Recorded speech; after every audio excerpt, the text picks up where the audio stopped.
Hello and welcome along to another episode of this FM19 story, part of The Furniture with me, Daniel. It's Season 3, Episode 8, and don't worry, nothing bizarre's happened. I'm starting on this screen deliberately. It gives me a chance to warn you, if you didn't see the last episode yet, Episode 7, go back and check it out first. I'll put it in the eye above, but make sure you watch that one before this so you know exactly where we are going into what is the final day of the season. But the other reason we're on this screen is, every summer our scouting team seems to find a few young players who are well worthy of becoming good youngsters at the club.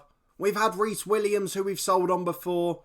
We had Broder and McDonald this season, both who left after 6 months for big fees. And we've got another one that's coming in now. Christian Hughes, it looks like we're going to get this deal over the line. He's a 17-year-old striker who played against us in the Checkatrade Trophy. Lightning quick, fairly composed, determined young lad. And he's okay technically. So he could be someone we're seeing in a Torquay shirt soon. And fingers crossed we'll be able to get him in on a free when his contract at Arsenal expires.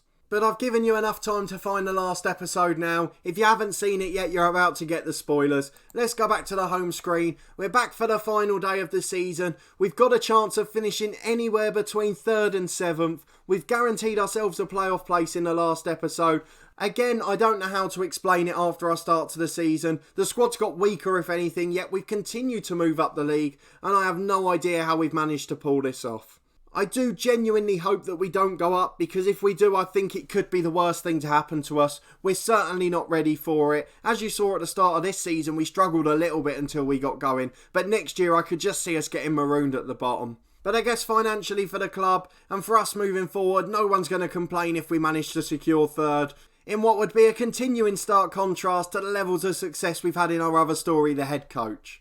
We're playing Notts County, a side who have nothing to play for in the bottom half, so let's get into the game. I can't wait any longer. There's nothing else that's happened since. We'll just show you the other game so you can see. Wimbledon are playing Cheltenham, who have still got an outside chance at a playoff place. Newport are at home to Salford, who are scrapping for their lives down at the bottom, so any result could go either way, including our one where we've been extremely inconsistent away from home, but fingers crossed that won't be the case today, as we're very slight favourites going into the game, having won 4 of our last 5 against sides that are largely struggling in the league. The one big bit of bad news since the last game, and the last episode in fact, is Alex Pike's out injured for a month, our only real strong option at right back, and although the backup on loan is rated better overall, he's naturally a centre half who can play left and right back, so he's not quite the same level of quality across the board. But a big miss that one will be, but it doesn't stop us trying today. Let's look at the lineup we've got for the game. Aside from that, we haven't made any changes at all, and why would we after the performance in the last game? Bass is in goal, Hume and Grant are the fullbacks. If we look at Josh Grant, who came in on loan in January, he's only played 3 or 4 games since. Even one of those Checkatrade Trophy games was for someone else. He's not quite as good in my eyes. He is rated slightly better as a centre half. He can play right back as a fullback, but he's more defensive minded, and going forward he doesn't have that crossing ability. But hopefully he'll do the job just for today, and we can pull off the shock of all shocks by getting a 3rd successive promotion remarkably. We've got Davies and Byrne at centre half if I haven't mentioned them already. Apologies if I did. We've got Walker and Freeman on the wings, with Phillips, who was absolutely sensational against Morecambe, alongside Westbrook in central midfield. The other 2 still aren't fit, though you can see Lawrence coming back to fitness now. 7 days away, so he might be back for the second leg of the playoffs if we get there. We've got Nelson and Kennedy continuing up front. Nelson had an off day in the last episode, but he's still been absolutely brilliant for us. 20 goals in 40 starts, and just under a 7 rating overall. He's certainly proven that he's a League 2 striker, and again I'm a bit surprised Sunderland let him go, though at 23 they probably thought he'd never reach his potential. Hopefully he'll continue to do that here, alongside Mikhail Kennedy, who's got 12 goals in the league himself and 17 in all competitions. They're both averaging 1 in every 2 starts, and Kennedy's been the biggest surprise this season for me, as I thought he had no chance of making it at this level. Let's get into it. I hope you're all nervous, because I am, and fingers crossed we can get the result that gets us 3rd place. See, I said I genuinely hope we don't go up, but I still want to win the game. That's just the sort of mentality we have. But look at the formation they're playing. They are going to run us ragged. We struggle against these so much. We've definitely not played one with a 6-man diamond before, but either way we'll try and cope. and we'll encourage the lads to prove a point just to get as many of them motivated as possible. We'll try and get the ball wide and fingers crossed that'll work out for us. Our wing play formation should work in this one, but 2-on-5 in the middle is going to be difficult. Burns got the ball back from the kickoff out wide to Freeman. Freeman taking on the man and there's no one out there, but one of the central midfielders comes across and covers and we manage to get a throw in an attacking position. We presumed Hume would have gone for the long one, but the highlight ended before we saw it. Freeman's got the ball to Grant on the right. He finds Nelson on the right wing by the byline, crosses for Kennedy who loses out in the air, and Tootle heads it away as far as Spence. Spence on the right back area for them back to McDonald. McDonald to Morrill and now Hewson. They're coming forward again, but it's very slow build-up play, though I guess with 5 men in midfield and in central midfield, they're just trying to keep possession and guarantee that they get us tired. Hewson's got the ball up to Spence again, but this time they're just 25 yards out with Morrill, shoots and basses down to his right to make a comfortable save. 5 minutes gone and it's 0-0 and we've both had a chance at goal. I just saw AFC Wimbledon have gone ahead already. In fact, one thing we'll do after this highlight is get a league table on. Crawford's running into the box unopposed and it deflects behind for a corner. I don't know where we can put the table. Is there anywhere we can drag it to? Let's just see if we can get it up there. That'll do for now. You can see that we're still in 5th at the moment, still 3 points behind, and to be honest, if AFC Wimbledon win, it doesn't matter what happens in our game. So fingers crossed Cheltenham can do something in that one. They've equalised already. It's an own goal from the Wimbledon player, and we're watching that result more than this one. If we win now, we'd just be behind on goal difference. So really, we do need Wimbledon to lose. It's headed into the box. Kennedy gets there, has the shot, but is saved and tipped behind by the keeper. And now we've got a corner to contend with. I appreciate this one's in the screen a little bit, but the league table's probably the most important part at the moment. Davis at the back post with a free header, but it's straight at the keeper again, and another wasted opportunity. Half an hour gone. It's 0-0 here and 1-1 at Cheltenham.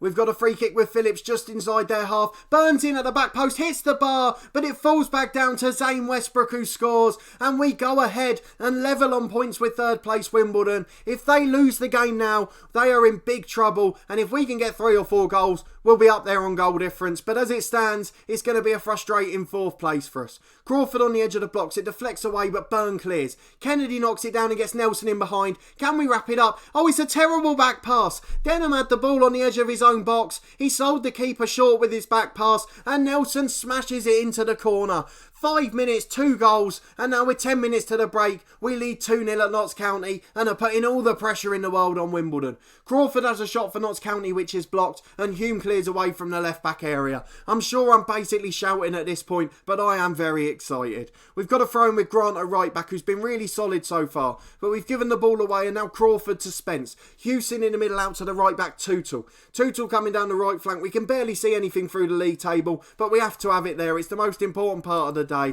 We're just praying that Cheltenham can win the game now, and if we hold on, we'll be promoted. That would be absolutely remarkable if we got 3 in a row. We were in the relegation zone after 15 or 16 games, and it looked like we were at risk of getting a sack, And they've put a shot wide from 20 yards. They're inspired by the feedback given by their manager, but it doesn't matter on the stroke of half time as we still lead 2-0. And we're 3rd. Wimbledon are losing. Cheltenham have scored just before the break. We are 3rd place as it stands. This is going to be a topsy-turvy game and a topsy-turvy second half across the board in the league. But as it stands, we are going up as Morrill fires a shot over the bar. They're starting to dominate possession and chances, but they haven't taken any of them. It's half-time, we're 2-0 up, and more importantly, Wimbledon are 2-1 down. But now Newport have taken the lead against Salford, and we're back down to 4th.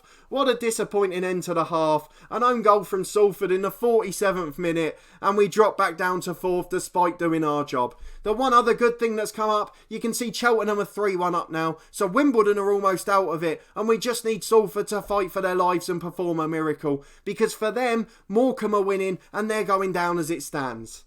Let's take a breather and hope we got all that on board. Let's go and challenge the lads to prove a point. We don't want them to ease off at all in this second half. They eased off in the last 10 of the first half and it started to cause trouble. So fingers crossed we can hold on in this one. Hewson from the kickoff switches to play. Pringle chase it, the man who rejected us in the summer to go to Notts County. And I bet he feels like a fool now.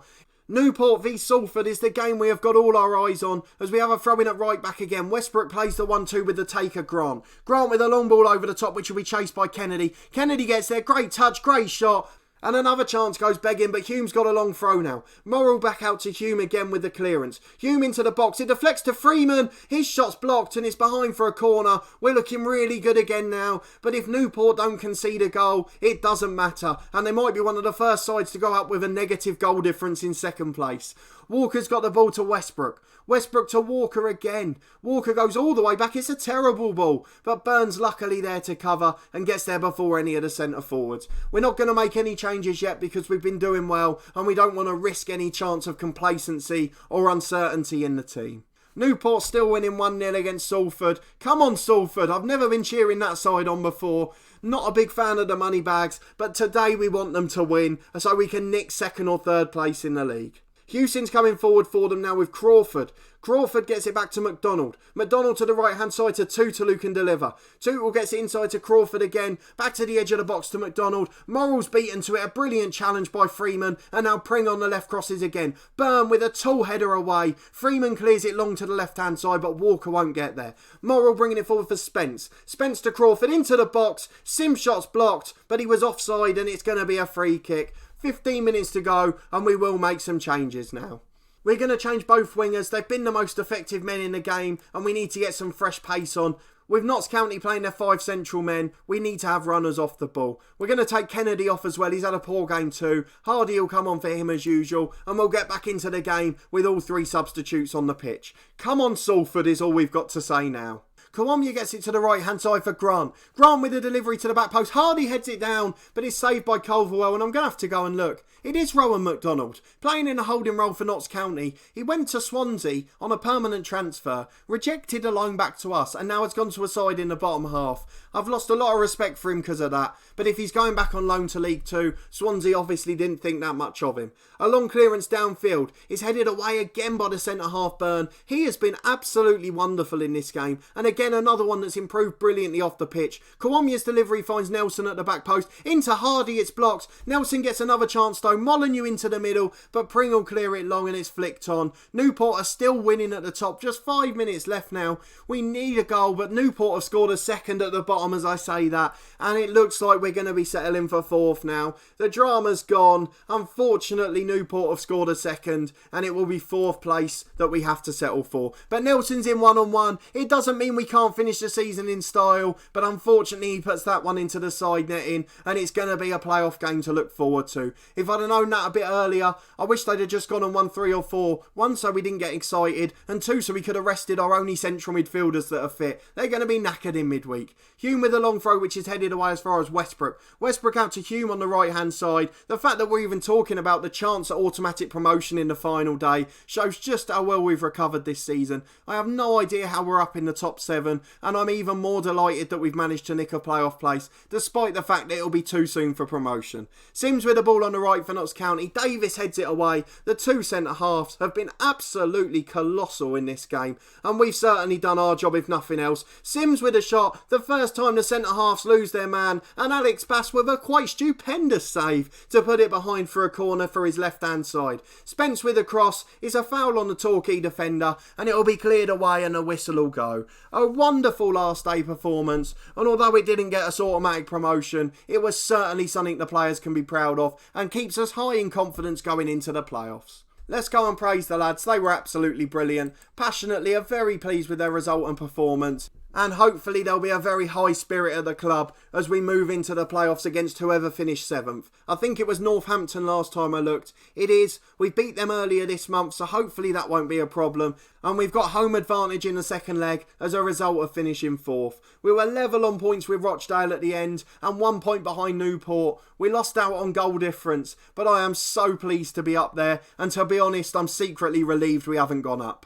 Although there's still a chance in the playoffs, I do think it'll be a bit much for us, and if we get AFC Wimbledon in the final, they'll beat us. Although, having said that, they lost 6-1 at Cheltenham. How on earth did that happen in the second half? It was only 2-1 at the break. But that's not for us to worry about. Salford let us down by losing at Newport, but luckily that's cost them a place in the Football League, and they'll go back down to the National League where they belong.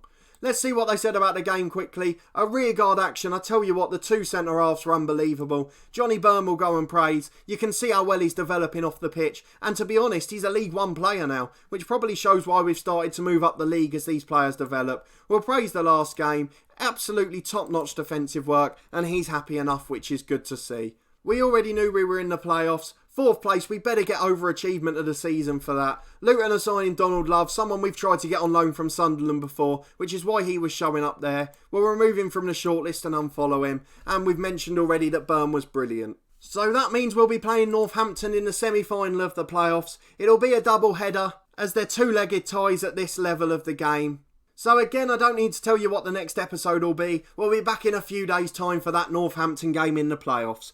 But if you did enjoy this video, please put a thumbs up on it as always. Let me know down in the comments how you think we're going to fare in the playoffs. And what did you make of that performance on the final day of the season? For me, it was one of the most polished performances I've seen from this club, even in our success in the first 3 years. Subscribe to the channel for daily Football Manager content from my 2 long-term stories, this one part of the furniture with Torquay United, as well as our other FM19 series, The Head Coach, where we work under a director of football with no say in transfers or contracts. Finally, there's weekly content from our FIFA 19 lower league career with Crew Alexandra, and keep your eyes peeled on the channel over the winter period for a few short series from some classic retro football games. But a massive thanks for watching this one as always, and we'll see you next time for the playoff semi-final.